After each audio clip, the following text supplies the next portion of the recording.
السلام علیکم ورحمۃ اللہ۔ عزیز طلباء، میں آج آپ کے سامنے فرسٹ ایئر کے طلباء سے مخاطب ہوں، اور یہ جیسا کہ آپ کو معلوم ہے کہ وبائی مرض کرونا کی وجہ سے جو ادارے بند ہوئے ہیں اور تعلیم کا جو حرج جو نقصان ہو چکا ہے، ہو رہا ہے یا آگے ہونے والا ہے، اس کا کسی بھی طور پہ ازالہ ممکن نہیں ہوگا، لیکن ہم نے کوشش کی ہے کہ کسی حد تک طلباء کے ساتھ سامنے یا ان کے پاس کچھ ایسا مواد پہنچایا جائے کہ وہ گھر بیٹھے تعلیم سے جڑے رہیں، اجنبیت نہ محسوس کریں۔ جب ادارے کھلیں تو بڑی حد تک لیکچر، بڑی حد تک نصاب کی کچھ چیزیں وہ سیکھ چکے ہوں، پڑھ چکے ہوں۔ چونکہ پورا نصاب شروع سے آخر تک تو آن لائن اس طرح ریکارڈنگ کی شکل میں پڑھانا ممکن نہیں ہے۔ ہم نے کوشش کی ہے کہ آج سب سے پہلے تو تعارفی لیکچر میں پورے ایک تعارف ہو جائے آپ کو نصاب کا، پیٹرن کا، بورڈ کس انداز میں امتحان لے گا، کون کون سی چیزیں امتحان میں اہم ہیں، اور ساتھ ہمارا طریقہ کار کیا ہوگا لیکچر آپ تک پہنچانے کا، اس کے حوالے سے میں پوری ڈیٹیل سے آپ کے سامنے بات کروں گا۔ تو آپ یہ سامنے جو میں نے وائٹ بورڈ پہ لکھ دیا ہے کہ سب سے پہلے حصہ معروضی جو 20 نمبر کا ہے، اور اس میں ادبی جو اصطلاحات سب سے پہلے حصہ معروضی میں نہ بلکہ سب سے پہلے حصہ نثر میں سے سوالات کے جوابات جو مشقوں میں آئے ہیں یا ویسے کثیر الانتہابی ہیں وہ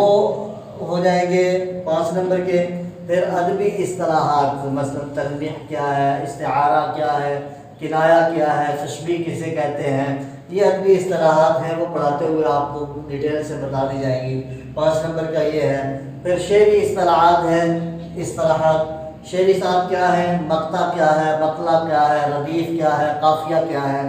اور یہ 5 نمبر کا ہے۔ پھر تذکیر و تانیث مذکر و مؤنث کے حوالے سے سوال ہے، یہ بھی 5 نمبر کا، یوں یہ 20 نمبر کا ہے۔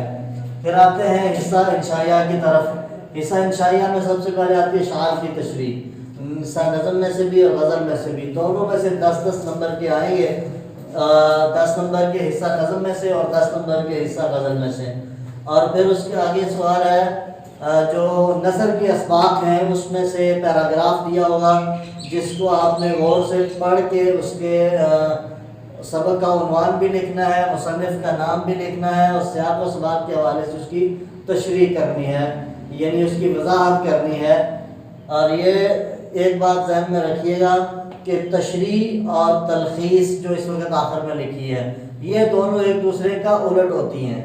تشریح میں آپ نے کھول کے اپنے مزید الفاظ شامل کر کے اس کو واضح کرنا ہوتا ہے، اور تلخیص میں آپ نے دی ہوئی عبارت میں کو بھی بہت مختصر کر دینا ہوتا ہے تاکہ وہ بالکل مفہوم واضح رہے اور بہت مختصر ایک تہائی لفظ الفاظ اس میں آ جائے۔ پر وہ تلخیص پر پہنچ کے مزید میں اس کی وضاحت کرتا ہوں۔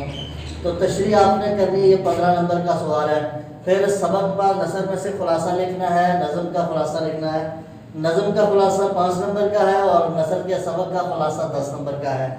پھر آگے گرامر کی کچھ چیزیں ہیں جن میں مکالمہ ہے، رودار ہے، روزنامچہ ہے، تینوں میں سے کوئی ایک آ سکتا ہے جو 10 نمبر کا سوال ہوگا۔